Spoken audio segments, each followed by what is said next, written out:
But that doesn't make sense, because if you take that, there's no mate. You're deflecting a defender. But from what? There's still this. Now, Anish must take, just so you understand. Anish cannot play rook b8, that just wouldn't work. White can just defend and then keep attacking. But that doesn't make sense, because if you take that, there's no mate. You're deflecting a defender. But from what? There's still this. Now, Anish must take, just so you understand. Anish cannot play rook b8, that just wouldn't work. White can just defend and then keep attacking. So, Anish is like, I don't get it, I'm gonna take. He sacrificed a pawn, a rook, and a knight.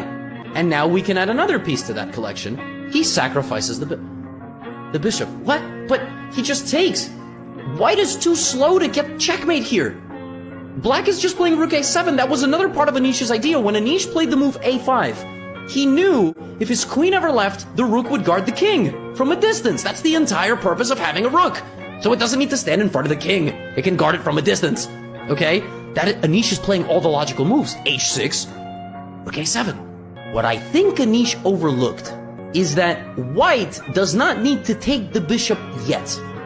White could take, and then do this, and then hang out, and try to get this, and get mate, and it's very scary, no doubt about it. In fact, the position is losing here for Black, unless Black goes here and sacrifices the rook for the knight. This knight is a 5.5 point knight. It's so powerful.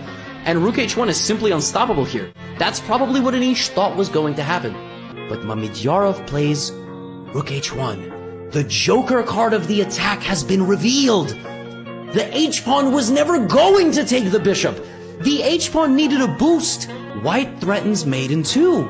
h7, knight g6. The king is smothered to death in the corner of the board with a full army of pieces around. That is 25 points of material rendered useless. Oh my goodness. Rook h1 and h7 is on the way. The only move here that does not lose for Black on the spot is rook to f6, with the unbelievable defensive responsibility to sacrifice the rook for the knight on that square, but simultaneously sacrifice the rook! And now the Black queen sneaks in! And White needs to trade into a winning endgame. This is now the only way White has to win. It's still winning for White, but it's the only way White can win. Rook f6, rook h6. Anish is like, that's losing. I might as well go out with a bang. Rook f2. But where is the bang? Where is it? h7.